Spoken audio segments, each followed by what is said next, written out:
Hi everyone, how's it going? I've got something a little bit different for you today. This is the introduction to a choose-your-own adventure game for my story, The 4 Flamingos of the Apocalypse. You don't need any dice or to keep any notes for this one, unless you want to check out all the available options. All you need is yourself. I'll just let you know that from the first choice onwards there won't be any introductions like this one. It'll help to keep the story smooth. Now, on to the story. In a typically sunny and bright corner of California, there is a zoo. Like many zoos, it has a wide variety of birds and animals. I'm your narrator, and I'm going to tell you the story of one of those animals.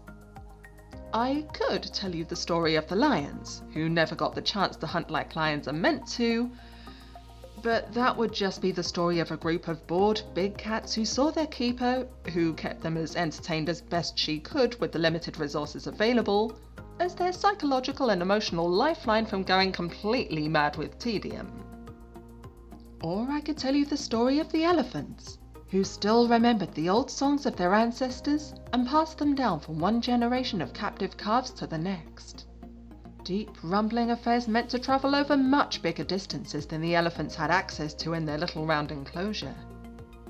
Somewhere along the line, they'd forgotten to pass on to their calves the fact that wide, wild spaces like the savannah existed. So as a group, they no longer fully understood exactly why being able to sing across huge distances might be helpful. And don't even get me started on the polar bears.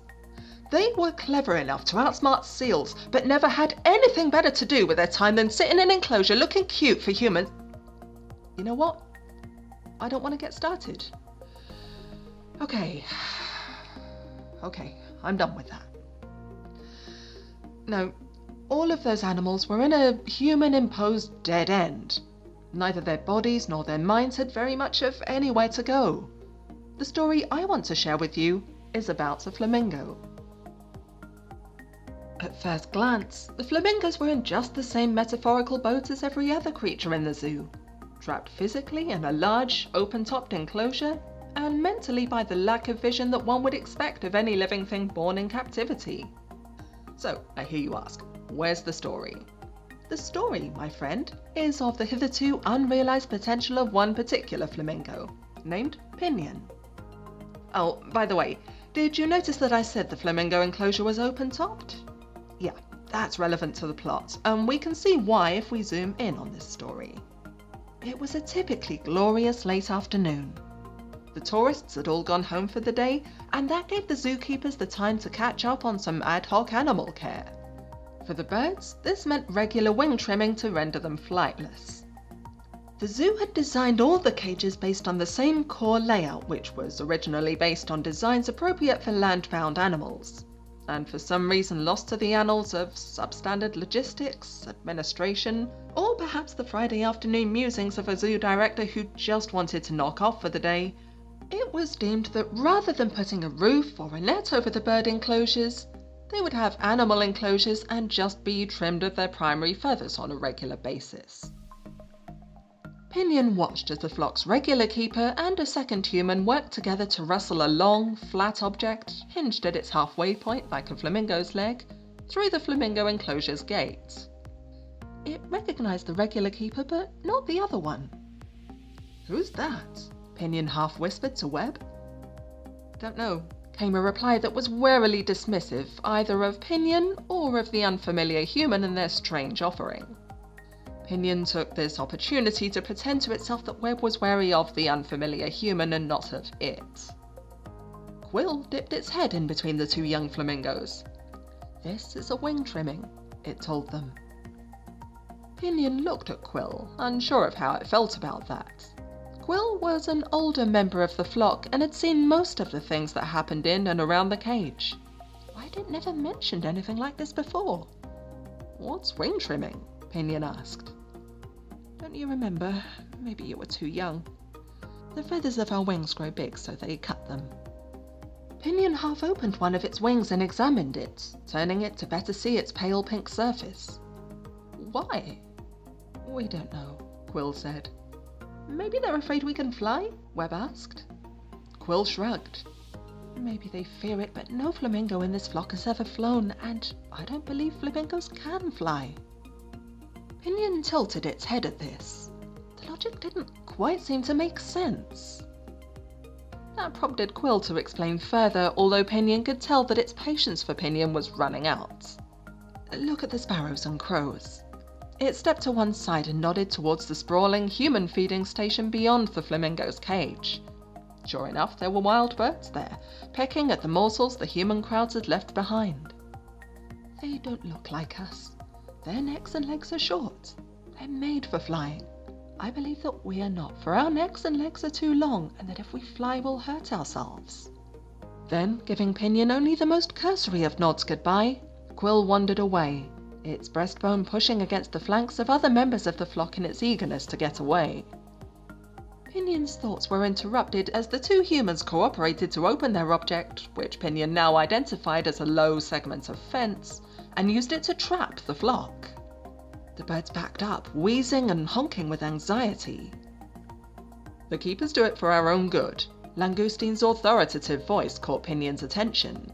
It turned its head to look at the flock's leader. The flamingo leader's expression was as vaguely disapproving as ever, and once again Pinion was loath to test it too much.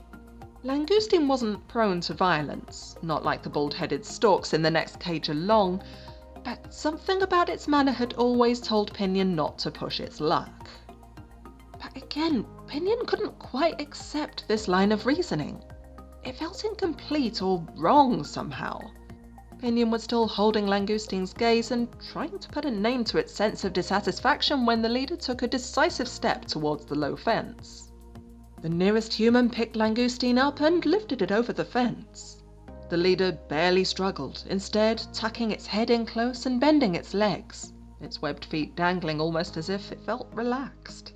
The human changed its grip on Langoustine and opened up one of the leader's wings. "Is our leader going to be—" Pinion started to ask, turning its wide, alarmed eyes towards Webb. But Webb was already gone, and Pinion had to stretch its neck up high to look for its hatching mate.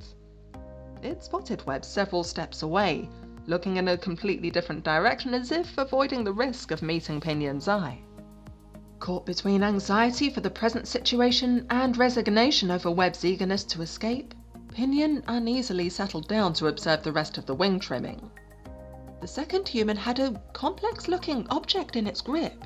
Its claws were linked through two holes in the object, and that allowed it to change its shape from a shining grey X to long and tapered. The human put this strange contraption against Langoustine's wing so that the bottom primary feather sat nestled within the X. Then it used the two holes to close the object, and 3 of Langoustine's feathers fell to the ground. Pinion was shocked.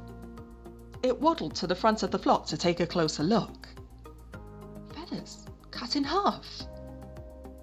Why did that seem so sacrilegious to Pinion? Flamingos couldn't fly. Both Quill and Langoustine had said so. Pinion tried to remind itself of the elder's reasoning. The humans were protecting them from hurting themselves. This was an act of kindness and care on the part of the humans. And yet, another look at those cut feathers, and more of them fell with every snip of the contraption, broke Pinion's heart. It turned and pushed its way through the flock, its breast parting its flockmates in its hurry to escape the scene, its legs allowing it to take long strides. Pinion reached the back of the flock and found that they truly were backed into a corner.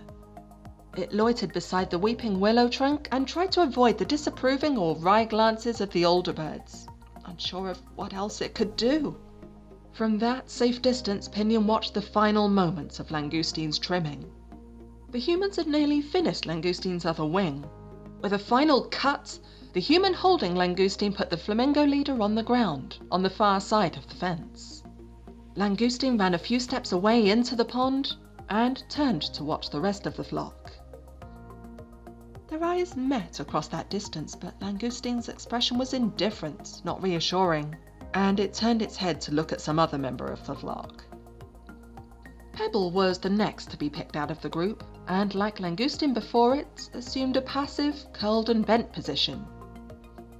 Its primary feathers were cut 2 or 3 at a time, one wing and then the other, and then it was released to join Langoustine, who already stood one-legged in the pond as if all of this was nothing but a casual routine. And so the ritual continued. Bird after bird was taken from the flock, trimmed, and put down into the open section of the enclosure. The older birds took the lead until the younger ones felt brave enough to follow. Webb found the experience frightening. It thrashed, kicked, and gurgled as the humans held it up, but there was nothing it could do to escape, and within a few breaths, its primaries were half of what they had been.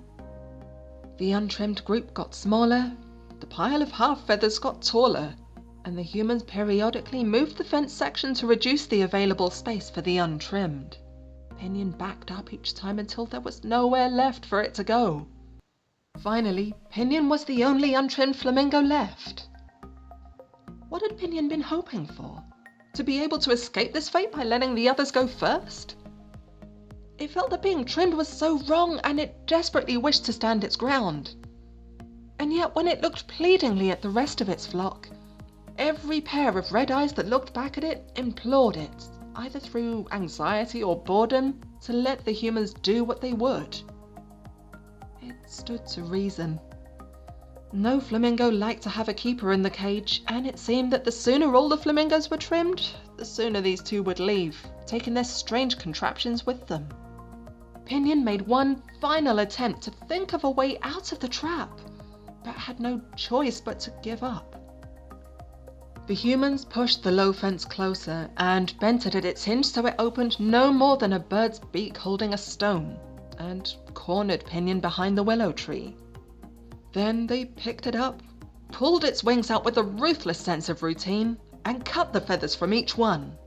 Pinion honked furiously at them and kicked, trying to reach them so that it could rake at them with its claws, but nothing put them off. When they finally released it, Pinion felt shaken, abused, and full of rage. It wanted the two humans to die.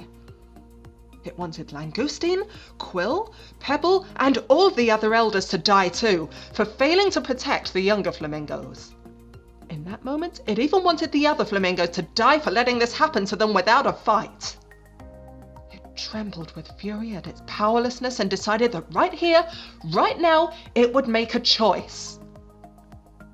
What do you want Pinion to do? Try to fly?